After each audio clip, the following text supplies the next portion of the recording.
தேசத்தை ஆண்டு யார் எதை கேட்டாலும் இல்லைன்னு சொல்லாத வண்ணம் கையில் அள்ளி அள்ளி கொடுத்த சிவந்த கரங்களால் இன்னைக்கு உரலையும் உலக்கையும் கொடுத்து குத்த விட்டாங்க. இந்த கிழடு மகனும் நல்லாவே இருக்க மாட்டாங்க.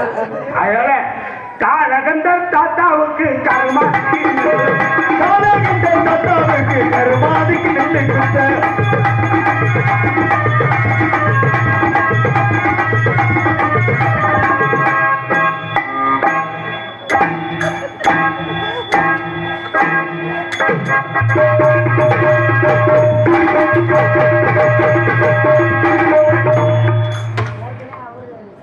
இந்த உலக்க நம்ம அகத்துல இருந்தா 2 பேருக்கு சண்டை வந்துகிட்டே இருக்கும். வழக்கு வந்துகிட்டே இருக்கும். இது என்னது? இது உலக்க வெட்டியை கிழக்க போதுவார் கிழக்க என்னைக்கு உருகிட்டு போகுதோ சந்தி அன்னைக்கு என்னையும் கட்டி வச்சு உரிக்கா விட மாட்டேன். அடுத்த வேலை என்ன தெரியுமா? புத்திய நெல்லை அரிசி தமிழ் வேறு தனித்தனியாக பிரித்து எடுத்து அரிசி வெங்கல கொண்டாட ஊறப்பட வேண்டும். உடைய இறந்த மகனை எடுத்து நல்லடக்கம் செய்வாயோ அல்லது வீதியில வீசிட்டு அப்படி சொல்லாதீங்க. பொழுது விடுகிறதுக்குள்ள வரணும்.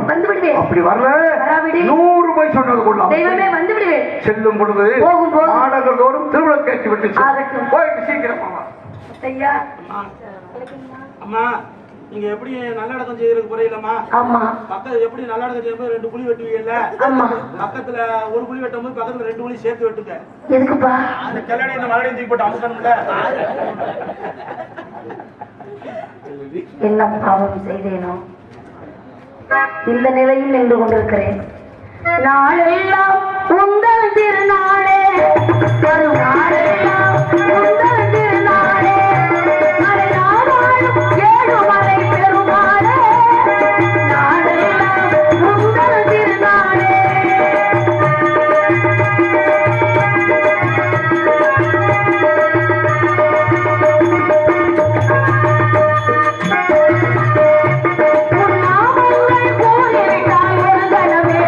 அவர் நாடிய வினை நீக்கும் நாளே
புறவரன் தன்னை தேடி சிவமே சிவமே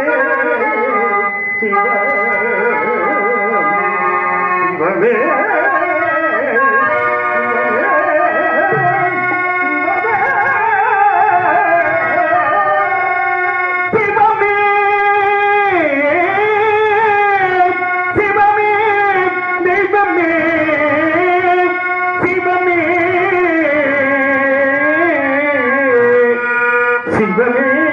சிவமே தெய்வமே சிவமே சிவமே தெய்வமே வேதனை மிகவும் கொண்ட நான் வேதனை மிகவும் கொண்ட என்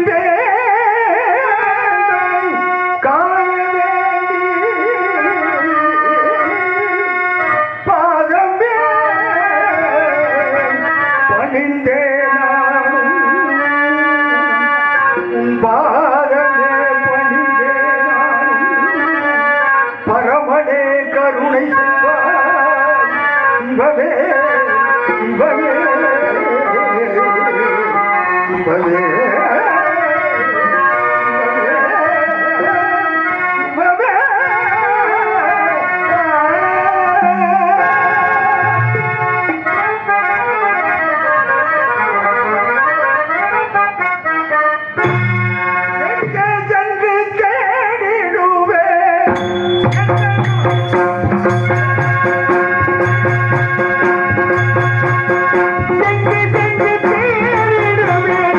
எந்த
நடராஜா, உன்னைக்கு உறவிடமாய், உத்தமத்தின் தத்துவமாய், நீதியில் நிறைகுணமாய், நேர்மையின் நெறிவிளக்காய், அவன் எங்கும் பவனி வந்த அருள்மூர்த்தியாம் என்ற நரிச்சந்திர சக்கரவர்த்தி அவதியுறும் இந்த அவலவாழ்வை அளிக்க காரணம் என்ன?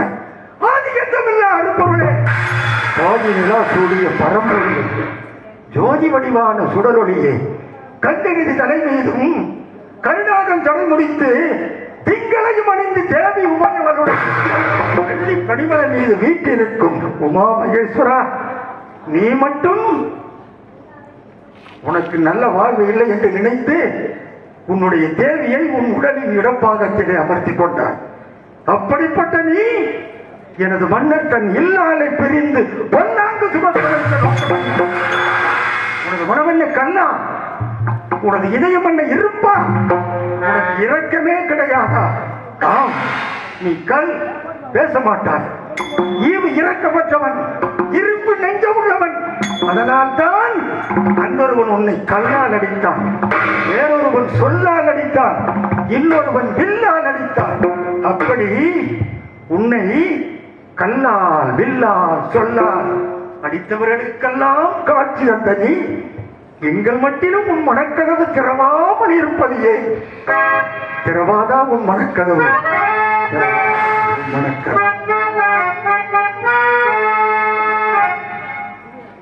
சக்தியில்தான் நடிக்கும் அருமை நாடக ஆசிரியர் மரியாதைக்குரிய நமது வேப்பத்தூர் அருகாமையில் இருக்கக்கூடிய பெரியகோட்டை கிராமத்தில் பிறந்து சிவகங்கையிலே 40 ஆண்டு காலமாக ஆசிரியர் பயிற்சியிலே பயின்று ஓய்வு பெற்று இந்த நாடகத்துக்கு உயிரோட்டியாக இருக்கக்கூடிய அருமை அப்பா அவர்களுக்கு கிராமத்தின் சார்பாக இந்த பூமாலையை சுட்டியிருக்கு.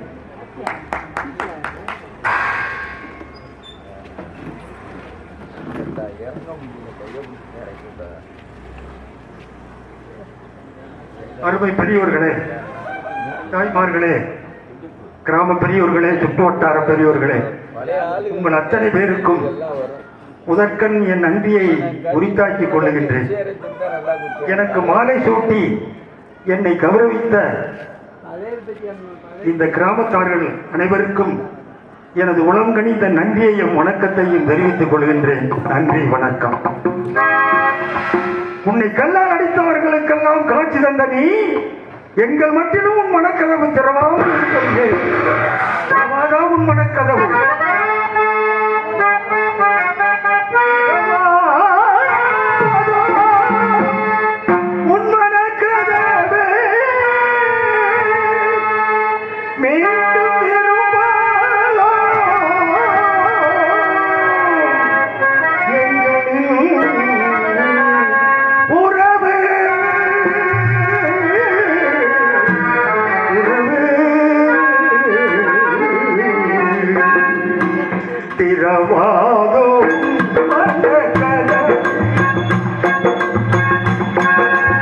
இரவாதோ உன்மன கதவு, இரவாதோ உன்மன கதவு,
உயிர் தந்தார், நேர்மைக்கு உயிர் தந்தார்.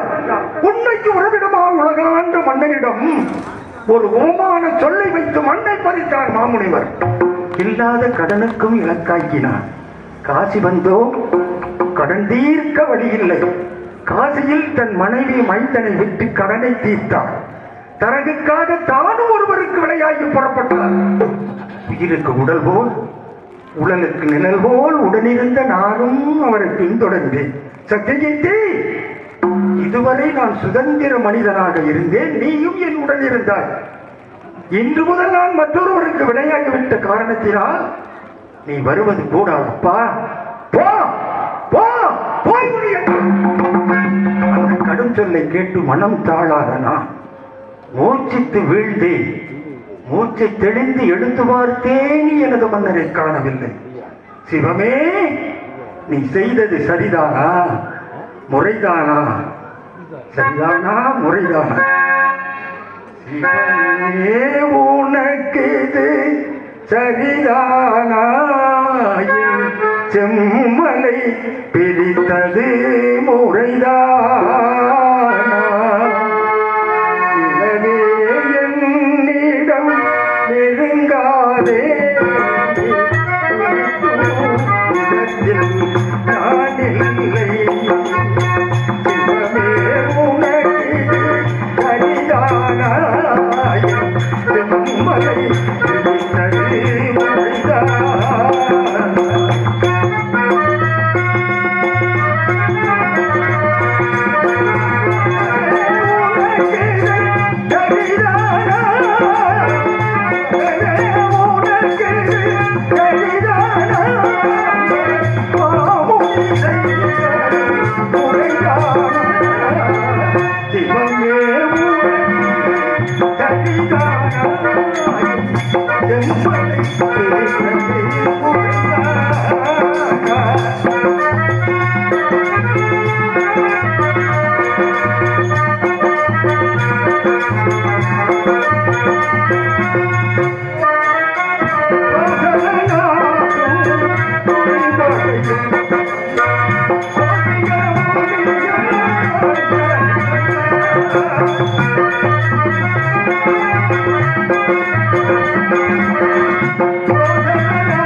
சிவமே, உனக்கு இது சரிதானா?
உனக்கு திருப்பனந்தல், திருக்கால சந்தி, உச்சிக்காலம், சாயரச்சை, அர்த்தசாமம், பள்ளியறை என்று சொல்லக்கூடிய 6 கால பூசைகளையும் அனுதினமும் தவறாமல் செய்த எங்களுக்கு நீ தந்த நிலை இதுதானா?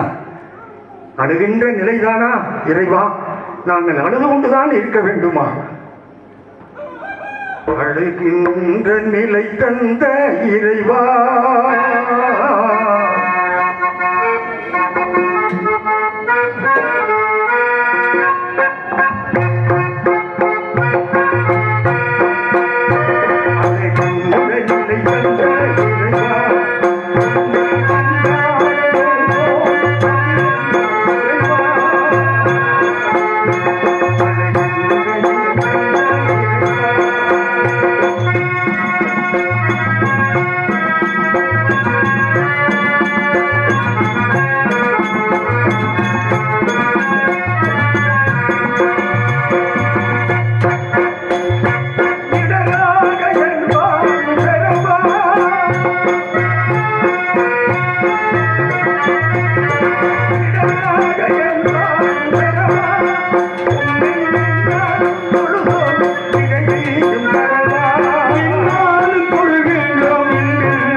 அன்பின் பிறப்பிடமே, அருணரியின் தத்துவமே, மாசற்ற மாணிக்கவே, மாற்று குறையாத தங்கமே மன்னா, தங்களை பிரிந்த நாள் முதல் இந்நாள் வரையிலும் ஊன் இல்லாமலும் உறக்கம் இல்லாமலும் அழுது புலம்பிக் கொண்டிருக்கின்றேன் மன்னா. இனியும் தங்களை காணும் வரை உண்ண மாட்டேன், உறங்க மாட்டேன், உண்ண மாட்டேன், உறங்க மாட்டேன் மன்னா. ஓம் உறக்கம் ஏதும் இல்லை,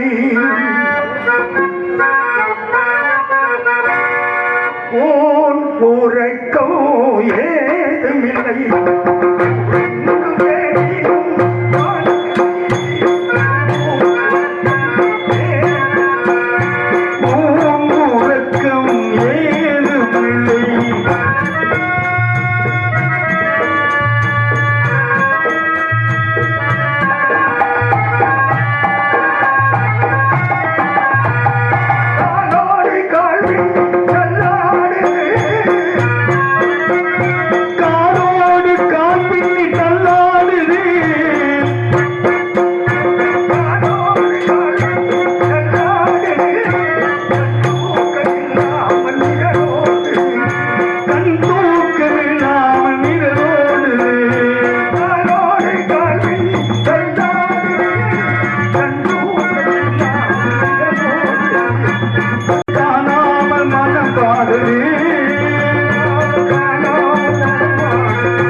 இப்படி வீணாக நீ புலம்பிக் கொண்டிருந்தால் உன்னுடைய சக்கரவர்த்தியை நீ எங்கு சென்று எப்படி தேடி பார்க்க போகின்றாய்?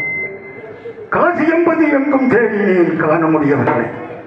காசிநாதா, உன்னுடைய பதிக்கு வந்தால் கஷ்டங்கள் கவலைகள் அனைத்தும் தீரும் என்று சொல்லுவார்களே, காசியில் தானே எனது சக்கரவர்த்தி தன் மனைவியை மைந்தனை பிரிந்தார். என்னப்பா நியாயம்? உன் பதி முழுவதும் தேடினேனே, எனது மன்னரை காண முடியவில்லை. இந்த தெய்வ திருநகர் காசியில் மன்னர் தேடி கலைத்து விட்டேன்.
பேதை மனமே, நீ வந்த வேலை உனது மன்னரை தேடி பார்க்க வேண்டும். காசி என்பது எங்கும் தேடினேன், காண முடியவில்லை.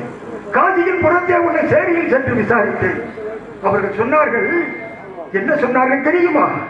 சக்கரவர்த்தியும் பிரதான சக்கரவர்த்தி அவனை 56 தேசத்தையும் ஒரு குடையின் நீதி தவறாத ஆண்ட மாமன்னரை கேவலம் நீ தேடி வந்த ஒருவன் ஒருவேளை மயானத்தில் இருந்தாலும் இருக்கலாம், போய் பார் என்று சொன்னார்கள். யாரை? என்னுடைய சக்கரவர்த்தியை இந்த கேவலம் மயானத்திலே சென்று பார்க்க வேண்டுமா? என்ன நியாயம் இருக்கிறது? ஒருவேளை அவர்கள் சொல்வதில் உண்மை இருக்கலாம் என்று நினைத்து இந்த மயானத்திலே எனது சக்கரவர்த்தி தேடி பார்க்க வந்திருக்கின்றேன்.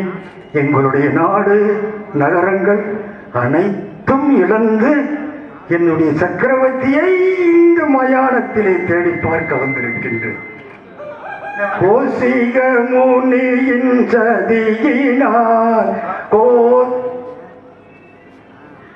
சிவகங்கை நாடக நடிகர் சங்கத்தின் சார்பாகவும் மரியாதைக்குரிய நாடக சங்கத்தினுடைய உறுப்பினர் நென்மேடு பாண்டி கலை நன்மணி விருது பெற்றவர் நாடக ஆசிரியர் அவர்களுக்கு இந்த பொன்னாடை பற்றி கௌரவப்படுகிறார்.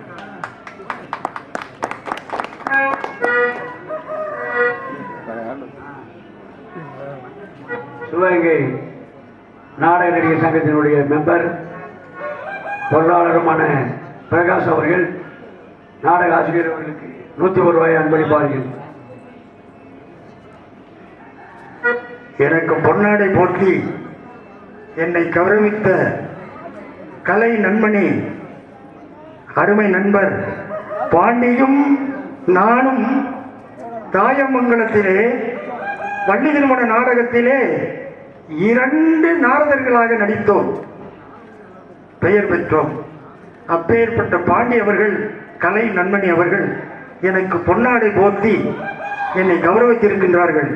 சிவகங்கையிலே ஒரு ஸ்ரீலஸ்ரீ தவத்திரு சங்கரதாஸ் நாடக நடிகர் சங்கம் சிவகங்கை என்ற பெயரிலே ஒரு சங்கத்தை, நடிகர் சங்கத்தை அமைத்து அதிலே அடியேனும் ஒரு உறுப்பினராக சேர்ந்திருக்கின்றேன். எங்கள் சங்கத்தில் எல்லா நாடகங்களுக்கும் நடிகர்கள் இருக்கின்றார்கள். தயவு செய்து இனிமேல் நாடகத்தை ஒப்பந்தம் செய்தவர்கள் எங்களுடைய சங்கத்தை நாடலாம் என்ற மகிழ்ச்சியான செய்தியை உங்களுக்கு தெரிவித்துக் கொண்டு எனது கதையை தொடர்கின்றேன். அதற்கு அடுத்தாற் போல எனது அருமைக்கும் பெருமைக்கும் உரிய எனது மைத்துனர், அவரை நான் மைத்துனர் என்று சொல்வதை விட எனது சிஷ்யன் சத்யகீர்த்தி ஜேபிஆர் அவர்கள் எனக்கு 100 ரூபாயை அன்பளிப்பாக அளித்திருக்கின்றார்கள். அவருக்கும் அவரது குடும்பத்தாருக்கும் எனது உளங்கனிந்த நன்றியையும் வணக்கத்தையும் உரித்தாக்கி கொண்டு என்னுடைய சக்கரவர்த்தியை நான் தேடி பார்க்கின்றேன். கோசிக முனியின் சதியினால் கோசல நாடு போனது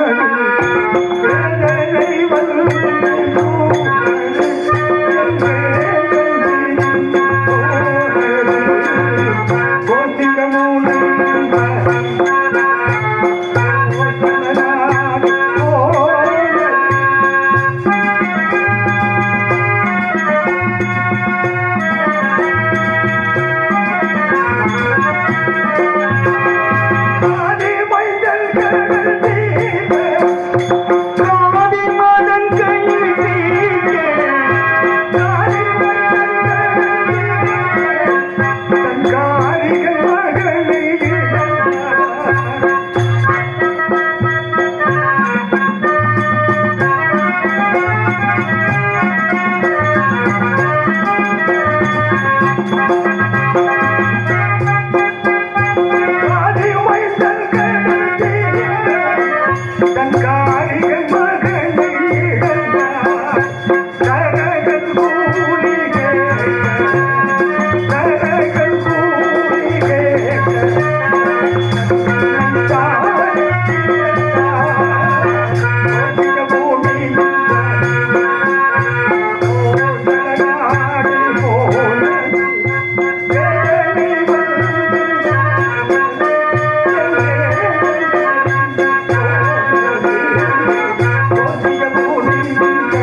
எங்கும் தேடி நான் கண்ணீர்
தேடி பார்க்க வேண்டும்.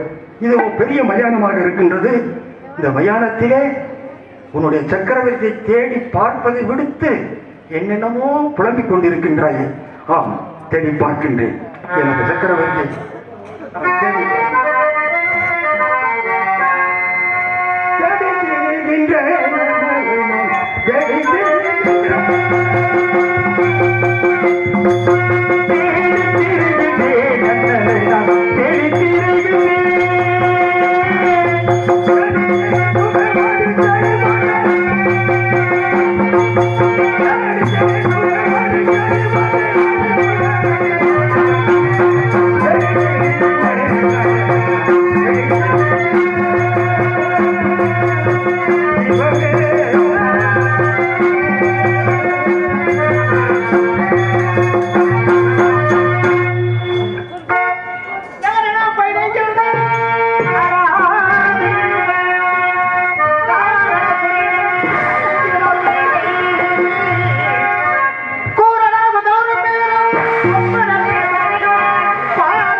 எதற்காக வந்தேன் விளக்கமாக தெரிவிக்க சமம் திரும்புகொள்ள சந்திப்பேன்.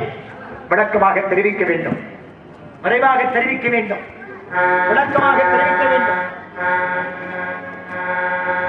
இறைவா, உன்னை காண வந்த பக்தனுக்கு வழிவிடாமல் நந்திகேஸ்வரர் வழிமறித்ததை போல என்னுடைய சக்கரவர்த்தியை பார்க்க வந்திருக்கக்கூடிய இடத்திலே யாரோ ஒருவர் என்னை வழிமறிக்கின்றார். இவர் யாராக இருக்கலாம்? இவரை பார்க்கும் பொழுது இரண்டு விதமாக தெரிகிறது. ஒன்று காவல்காரரா அல்லது ஏவற்காரரா? காவல்காரராக இருந்தால் காவலிலே சோரம் போய்விட்டார். ஏவற்காரராக இருந்தால் நம்மை தண்டிக்கக்கூடிய உரிமை அவருக்கு கிடையாது. இவர் யாராக இருந்தாலும் இருக்கட்டும், பரவாயில்லை. நம்மை யார் என்று தெரிந்து கொள்ள வேண்டும் என்று நினைக்கின்றார். இவருடன் சற்று உரையாடி பார்த்து பின்பு நாம் யார் என்று அவருக்கு தெரிவிப்போம். ஐயா, நான் வரும்பொழுது மயான கதவுகள் திறக்கப்பட்டிருந்தது. யாரெங்கே யாரெங்கே யாரெங்கே சத்தமிட்டு நிசப்தமாக இருந்தது. உள்ளே வந்து தாங்கள் நினைப்பவனை போன்று நான் ஒரு தவறானவன் அல்ல. ஒரு விருச்சகத்திலே கனிகளும் காய்களும் நிறைந்திருக்கும் பொழுது யாரும் கனிகளை தவிர்த்து காய்களை விரும்ப மாட்டார்கள் அல்லவா? அதை போல வாய் சொற்களிலே இனிய சொற்கள், தீய வன் சொற்கள் என இருவகை சொற்கள் இருக்கின்றன. இனிமையான சொற்களால் யாரப்பா நீ, எதற்காக இங்கு வந்தாய், உனக்கு என்ன வேண்டும் என்று இன்னும் சொல்லோடு என்னை விசாரித்திருக்கலாம். பரவாயில்லை, நான் யார் என்று தாங்கள் அறிந்து கொள்ள வேண்டும், அவ்வளவுதானே. இதை தெரிவிக்கின்றேன் ஐயா, என்னை கோபிக்க வேண்டாம். யாரென என்று கேட்டு காவல்காரா,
சக்கரவர்த்தியின் பிரதான சக்கரவர்த்தி அவனி 56 தேசத்தையும் ஒரு குடையின் கீழ் நீதி தவறாத ஆண்ட மன்னன் அயோத்தி ஆண்ட ஹரிச்சந்திர பூபதியை தெரிந்திருப்பாய் என்று நினைக்கின்றேன். தெரியுமா உமக்கு? அவரை பார்க்க வந்திருக்கிறேன் ஐயா, வேறொன்றும் இல்லை, அவரை நான் பார்க்க வந்திருக்கிறேன் இந்த மயானத்தில். சன்னியாசி, சன்னியாசி, ஒரு மன்னனை காண வேண்டுமானால் அரண்மனைக்கு அல்லவா செல்ல வேண்டும். அரண்மனையில் சென்று அரசரை காண்பதை விடுத்து மயானத்திற்கு கொண்டு மன்னா மன்னா என்று ஒலிமைத்துக் கொண்டிருக்கின்றே. உனக்கேத அயோத்தி மன்னன் உள்நெங்கி வந்த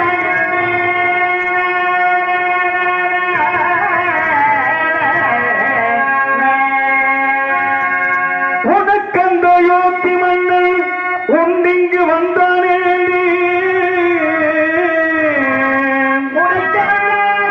அயோத்தி மன்னன்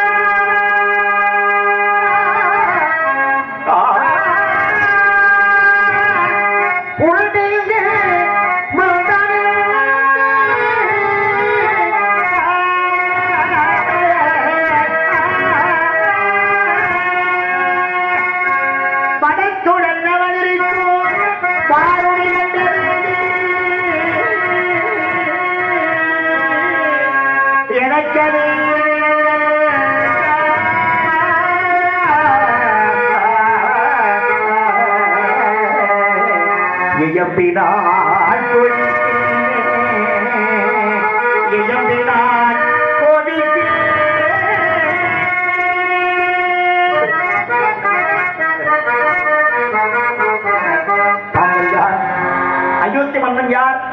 அவருக்கும் நாங்களுக்கும் என்ன உறவு? எதற்காக அவரை காண வேண்டும் என்று விளக்கமாக விவரமாக விரைவாக கூறுங்கள். ஐயா, எனது சக்கரவர்த்தி அயோத்தி அரண்மனையில் இல்லை. மாமுனிகடனுக்காக. மாமுனிவர் என்றால் எத்தனையோ முனிவர்கள் இருக்கின்றார்கள். யாரை குறிப்பிடுகிறேன் என்று தங்களுக்கு சந்தேகம் வரும் அல்லவா? அதையும் தெளிவாக தெரிவித்து விடுகிறேன். எனது சக்கரவர்த்தியின் தந்தையாகிய திருச்செங்கு சக்கரவர்த்திக்கு தன்னுடைய தவ வலிமையினாலே அந்தரத்திலே சொர்க்கம் ஒன்றும் அமைத்துக் கொடுத்தார் அல்லவா? அந்தர சொர்க்கம் ஏற்றுக்கொண்டாரா இல்லையா என்பது வேறு. என்னுடைய சக்கரவர்த்தியின் தந்தைக்கு அந்தரத்திலே ஒரு சொர்க்கம் அமைத்துக் கொடுத்தார். யார்? கௌசிக முனிவர், காதியின் மைந்தர், கோசியின் கோசிக முனிவர், அந்த மாமுனி கடனுக்காக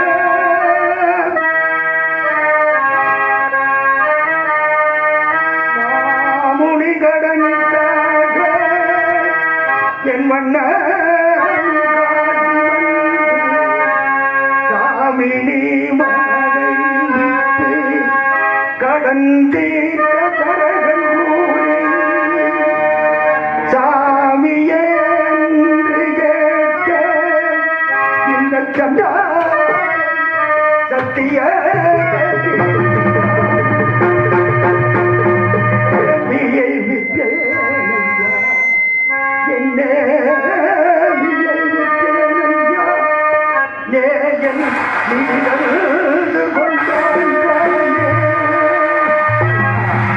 கௌசிகமுடியின் சூதால் எனது சக்கரவர்த்தி நாடு நகரங்களை எல்லாம் இழந்து கடனுக்கும் ஆளாகி காசி கடனை தீர்த்தார். பிறகுக்காக தான் ஒருவருக்கு உடையாகி புறப்பட்டார் ஐயா. நான் உடலுக்கு உயிர் போல் உடலுக்கு நலல் போல் உடனிருந்து நானும் அவரை பின்தொடர்ந்தேன். சக்தி கிட்டி நீ வருவது கூடாது, போய்விடு போய்விடு என்று அந்த கடும் சொல்லை கேட்டு மனம் தானாக நான் மூர்ச்சித்து வீழ்ந்தேன் ஐயா. மூச்சை தெளிந்து எழுந்து பார்த்தேன், எனது மன்னரை காணவில்லை. அன்று முதல் இன்று வரை காசி என்பது எங்கும் தேடினேன், காண முடியவில்லை. காசியின் புறத்தே சென்று விசாரித்தேன். அங்கு சொன்னார்கள், ஒருவேளை நீ தேடி வந்தவன் மயானத்தில் இருக்கலாம், போய் பார் என்று சொன்னார்கள். அவர்களுடைய சொற்கேட்டு அதில் உண்மை இருக்கலாம் என்று நினைத்து இந்த மயானத்திலே என்னுடைய சக்கரவர்த்தியை பார்க்க வந்திருக்கிறேன் ஐயா. தெரிந்தால் சொல்லுங்கள், தங்களுக்கு கோடி புண்ணியம். சன்னியாசி சன்னியாசி அயோத்தி மன்னனை காண்பதற்காக ஒரு ஆமாம் ஐயா. ஆம், தாங்களுடைய மன்னன் இங்குதான் இருக்கிறார். அப்படியா? ஆமா. எங்க இருக்கிறார் ஐயா? தாங்களுடைய மன்னன் எனக்கு நன்றாக தெரியும். தெரியுமா? ஆமா. தெரியுமா உங்களுக்கு? இங்குதான் இருக்கிறார்.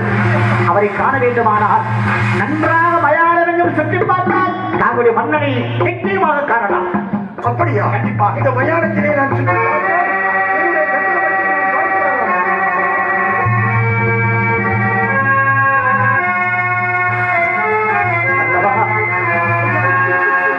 என்னுடைய காணவில்லையே. எங்க இருக்கிறார், என்ன செய்து கொண்டிருக்கிறார் என்று தெரியவில்லை ஐயா. நன்றாக சுற்றி பார்த்தீரா? பார்த்தேன் ஐயா, தெரியவில்லை. மன்னனை காண முடியவில்லையோ? ஆமாம், பார்க்க வேண்டும். காண முடியாது. ஏன் ஐயா? இது கூறியபடி நல்லவர் உத்தமர் என்று உரைத்தீர்களா? ஆமாம். அப்படியெல்லாம் வாழ கிடையாது. மயானத்தில் எப்படி வாழ்கிறான் தெரியுமா ஐயா? மானம் விட்டு வாழ்கிற போது மன்னன், மதிகட்டு வாழ்கிற போது மன்னன், நயவஞ்சகனாக வாழ்கிறான், கயவனாக வாழ்கிறான், கண்பனாக வாழ்கிறான், உடையனாக வாழ்கிறான், பொய் சொல்லி வாழ்கிறான். ஒரு மன்னன்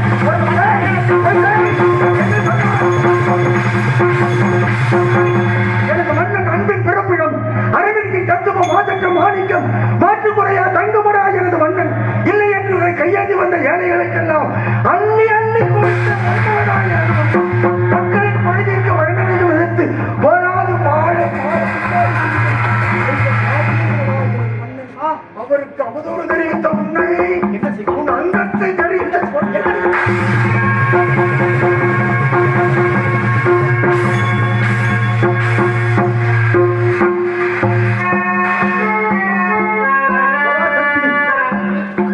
சக்கரவர்த்தியை கேவலம் சுடலையில பிணங்களுக்கு தீயிடும் ஒரு சாதாரண நீசன் சண்டாளன் என்று கேட்டுவிட்டார். இந்த கடுச்சொல்லை கேட்பதற்காகவா என்னுடைய செவிகளை இதுநாள் வரையிலும் செவிடாக்காமல் வைத்திருந்தாய்? இதை கேட்கவா நான் உயிரோடு இருந்தேன்? கூடாது தாயே, அதோ எரிகின்ற வீழ்ந்து நெருப்பிலே வீழ்ந்து என் உயிரை மாய்ந்து கொள்கின்றேன். இதோ செல்கின்றேன்.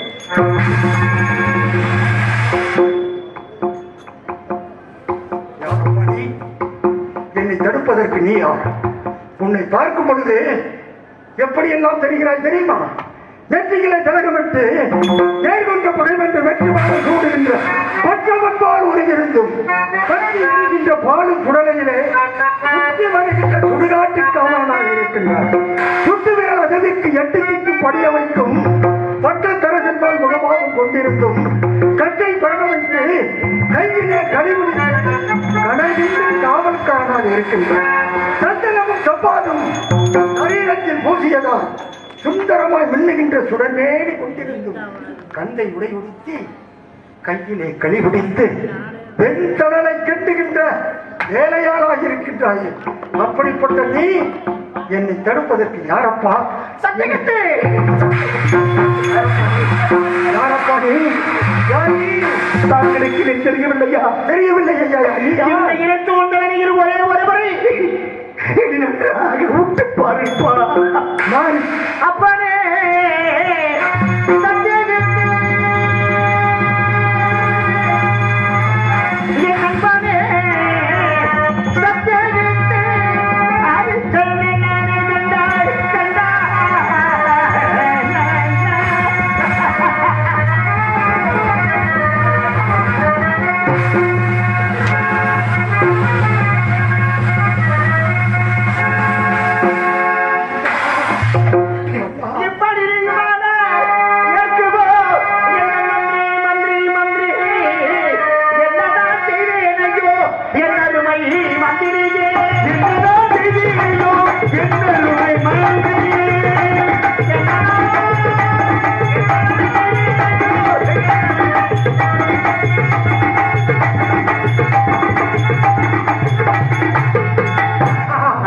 மன்னா, தங்களை யார் என்று தெரியாமல் எனக்கு வாய்க்கு வந்தபடி எல்லாம் புலம்பி விட்டேன் மன்னா. தங்களை பார்த்தவுடன் எனக்கு பழைய ஞாபகங்கள் வருகிறது மன்னா. நாடாண்ட மன்னர் எல்லாம் அடிவணங்க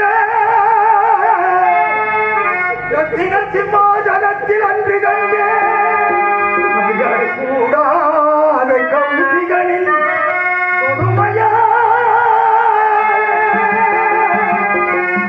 பாடை மரப்பரணியிலே இன்று கண்டே தங்கள் அழகு திருமுடியில் அணிந்திருந்த நவரத்ன கிரீடம் எங்கே? நவரத்ன கிரீடம் எங்கே?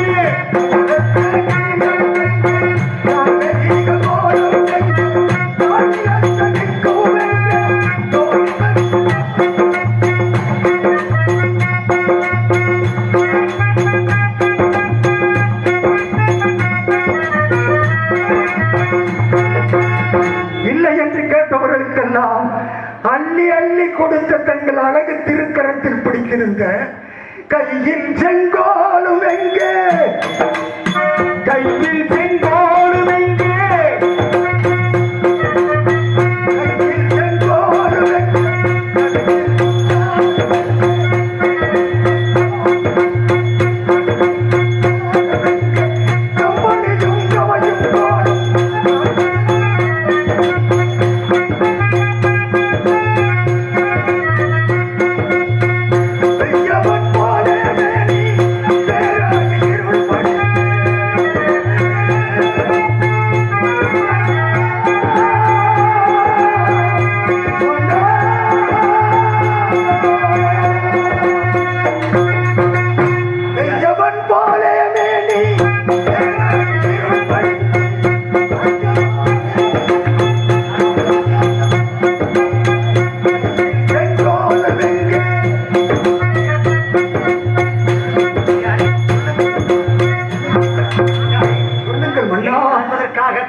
பவனம் கோவேதகம் மயிரம் மயிலுரிய மாணிக்கம் வச்சகன நவரத்திலே அணிந்திருந்த இந்த மேடையைக்கு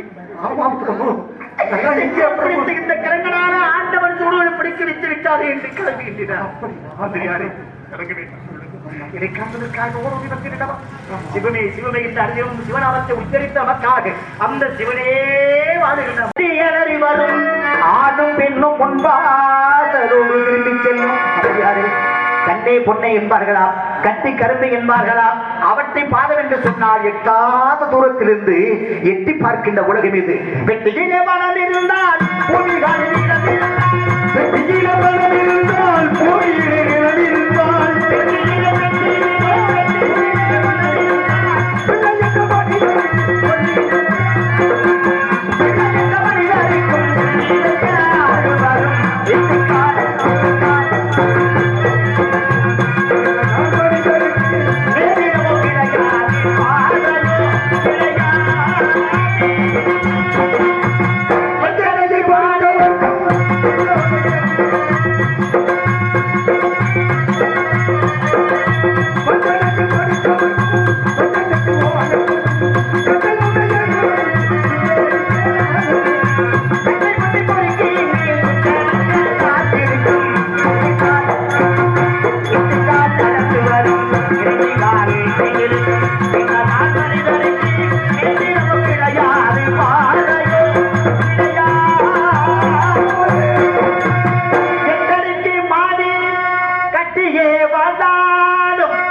படுத்திட்டாலும் மனிதா உனக்கு ஆரடி மனதானே சொந்த வீடு மனிதா உனக்கு ஆரடி மனதானே சொந்த வீடு பிறந்து விட்டோம் என்று பெருமைப்படாதே பிறந்து போவதை மறந்துவிடாதே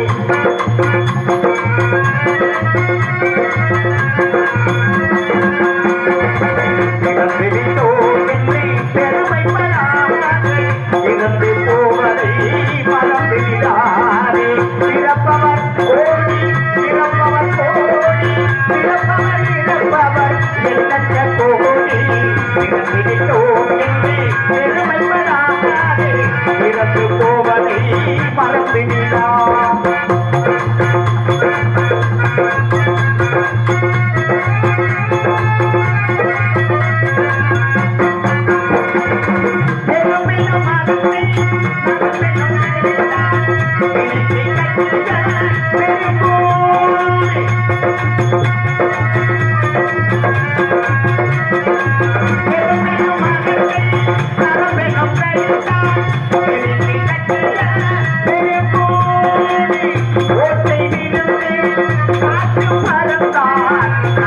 கிடைக்கும் புதுகாடு அந்த மனிதன் ஒரு நாள் இறக்கிறான் அவன் மறுபடி ஒரு நாள் இறக்கிறான்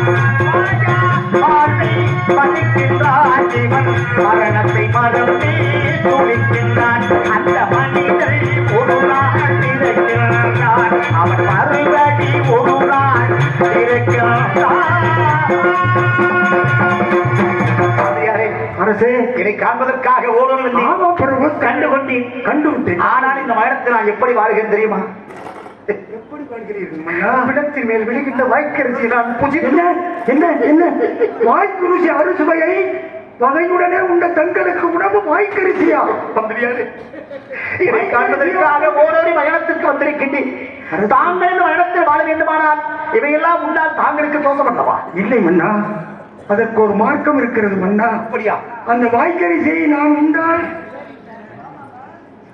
தோசை வந்துவிடும் என்று நினைக்கின்றீர்களா? இல்லை இல்லை மன்னா, அப்படியா? இல்லை மன்னா. அந்த அரிசியை ஆலயத்தில் இருக்கின்ற கோமாதாவிற்கு அழைத்து அதன் ஜானத்தில் இருந்து வரக்கூடிய அரிசியை எடுத்து கங்கை நீரிலே அலம்பி சமைத்து புசித்தால் தோஷம் நீங்கிவிடும். அப்படியா? ஆமாம் பிரபு. தாங்களுக்கு ஒரு ஞாபகம் இருக்கிறதா? சொல்லுங்க. அன்பொரு நாள் அயோத்தியாவுடைய அரசாட்சி புரிகின்ற பொழுது நாம் வேட்டையாடி சரையல்மான் நிற்கிற அமர்ந்திருக்கின்ற பொழுது நான் உறங்கும் பொழுது நான் கண்ட கனவுக்கு விளக்கம் சொன்ன தாங்களுக்காகத்தான் மதி என்று பெயராமத்தை தாங்கள் பெற்றோம். அப்பேற்பட்ட விளக்கம் சொன்ன தாங்கள் இந்த மகனத்தில் வந்து இந்த வாய்க்கரிசிக்காக தாங்கள் விளக்கம் சொல்ல வேண்டும். இந்த மகனத்தில் வந்து எனக்கு விளக்கம் கூறுவதற்காக ஓடோடி வந்த தாங்களுக்கு மயானத்தை மறுபடி கூற வேண்டும். மன்னா, தங்களை பார்க்க வேண்டும் என்று ஆசையோடு வந்தேன், பார்த்து விட்டேன். ஒரு கணமும் தங்கள் திருப்பாதத்தை விட்டு நீங்க மாட்டேன். மந்திரியாரே, மந்திரியாரே, என் கூடவே தாங்கள் மயானத்தில் வாழ வேண்டுமானால் மயானம் எப்பேற்பட்ட மயானம் என்பதை கூறுகின்றேன், கேளுங்கள். சொல்லுங்கள் மன்னா. சமரசம்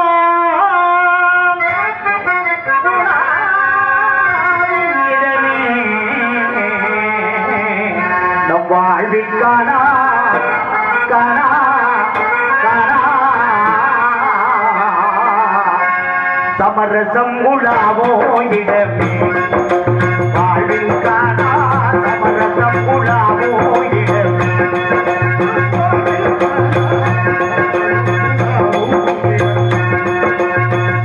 நாதியர் வேலோ என்றும் பார்த்தவர் கீழோ என்றும்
வயது.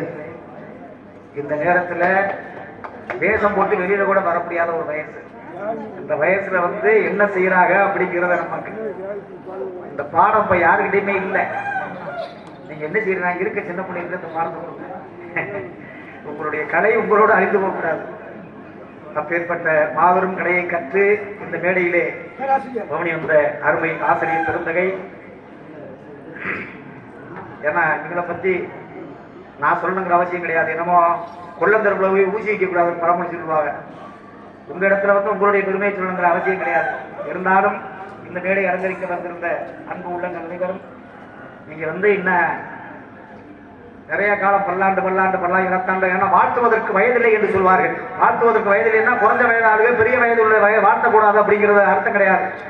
எந்த வயதாக இருந்தாலும் வாழ்த்தலாமா?